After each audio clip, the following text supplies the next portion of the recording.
Hello, you IReal Pro users. I just wanted to do a little demo of something that I kind of discovered on my own. A lot of people had complained about the comping that was going on behind them on this particular program, and there's some fixes that you can do that will change things rather drastically. I have a series of chord changes here from a tune that called "There Is No Greater," and you'll be able to figure out what that tune is, kind of the national anthem of jazz. And so what they have here on all the IReal Pro pages, basically the chord changes of this particular tune.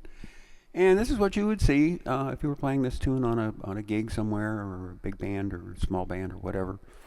And so you see E flat major 7, A flat 7, D flat 7, C7. But the thing is that what they don't tell you is that there's kind of an unwritten rule. Like I've got A flat 7 kind of highlighted here.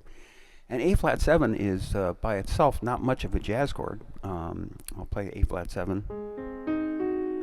It's good if you're in a barbershop quartet. That would be great.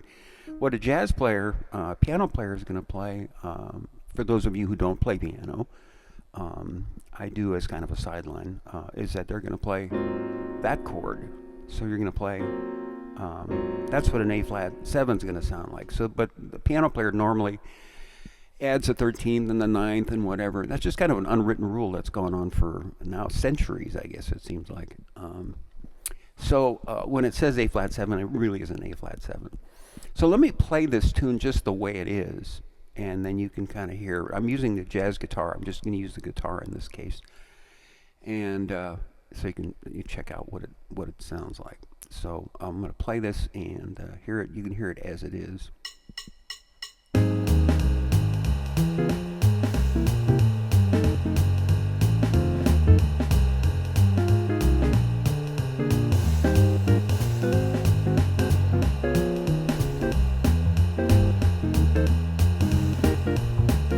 Bridge chords are kind of cool, actually. They kind of work. But for the most part, this sounds kind of like a kind of a fancy Hawaiian tune.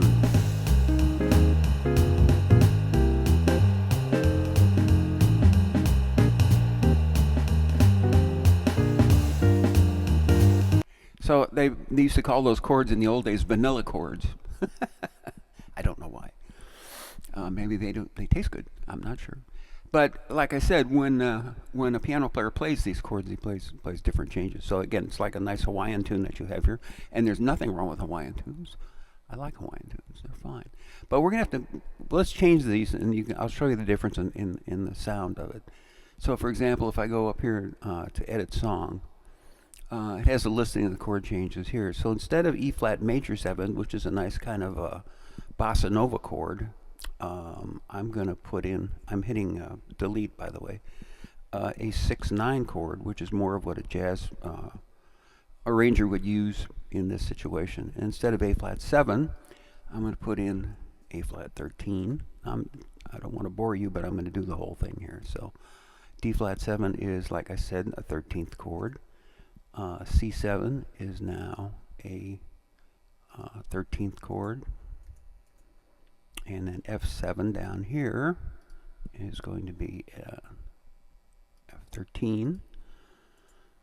Again, this is going to sound a little more jazzy. And then there's a repeat of the bar here. Now, F minor 7, usually piano players in the left hand will play, they'll add the 9th as well. So that's just very common.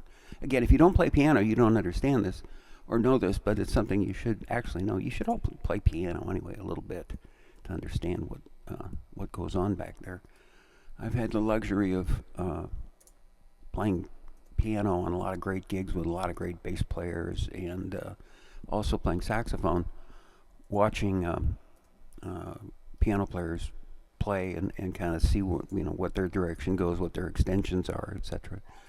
This is the 6-9 chord. 6-9 chord again. If you listen to a lot of Thad Jones stuff, he puts 6-9 chords in a bit.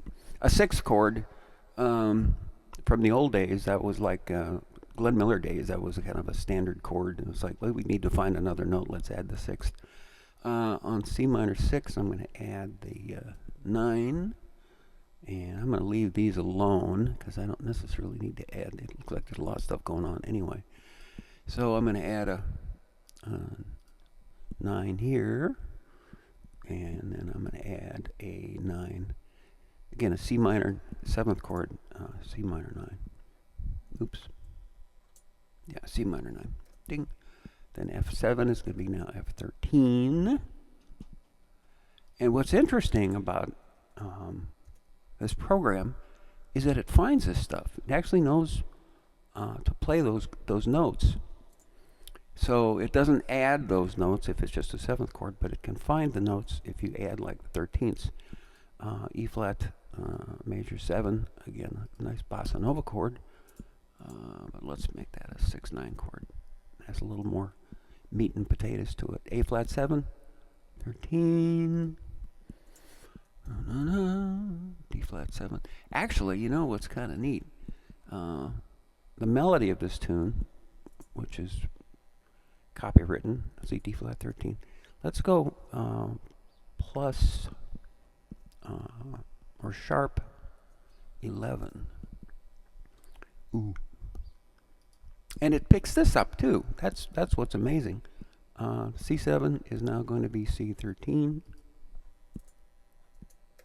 And actually, since I did that D flat 13 plus 11, I'm going to do that here as well, or sharp 11. Okay, that's a nice jazzy chord.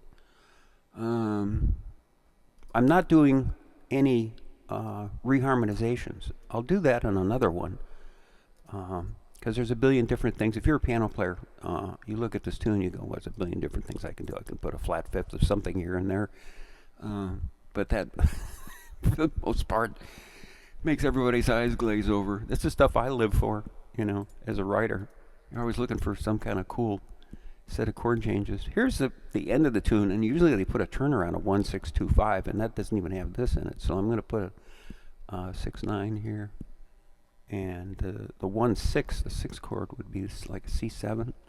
So I'm going to write a C. Oops. C7 with a flat 9. How about that? Then F minor 7 is going to be an F minor 9. Ding, ding. And then the B flat 7. I'll do something really freaky here. I'll do B flat 13 with a flat 9. Oh, flat 9. I have to use flat. I put those sometimes a line. Flat 9. That's what it kind of understands. So here I've gone through and I've got all these different. I didn't reharmonize it. That's a whole different thing. But I've got these chords that are a little more high powered, and actually, this program picks it up. So I'm going to say save and close, and there it is. So let me play this, and you'll hear. Hopefully, you'll hear the difference immediately. And well, here we go. I'll just play it, and so check it out.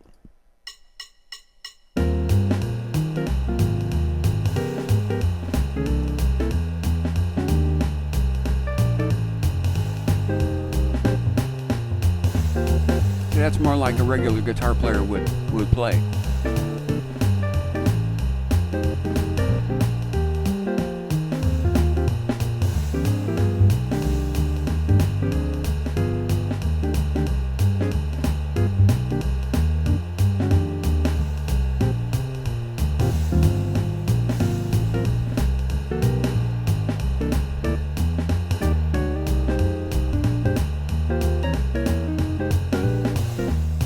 There you go. That's much better. I mean, that's really usable, and especially if you can use that just for your comping, or I play piano or practicing or something like that on piano, and this could be the comping behind my soloing or whatever. So this is very usable now. Now I'm not replacing any guitar players here.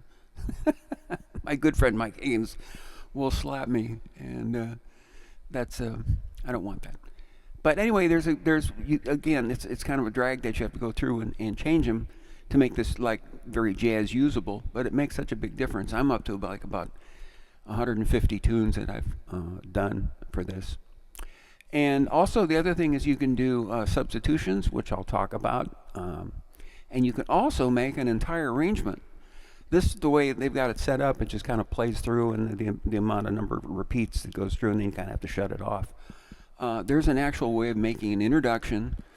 There's an actual way of making how many times you want to go through this before you go to an ending, and then you can put on an ending. So if you were a vocalist or whatever, you could have this play behind you and whatever. Since it is such easy, it's so easy to change keys in this thing. But you can actually do an entire arrangement, which is kind of what I like doing anyway. But I found that, and we've done it on gigs. So anyway, that's another video or whatever. But I hope this helps you. And it's kind of a pain, but kind of once you get used to doing it, do one or two of these a day, or at night you're watching TV or something like that on your iPad. I do these on my iPad, and while I'm watching the Angels lose, that's what I do.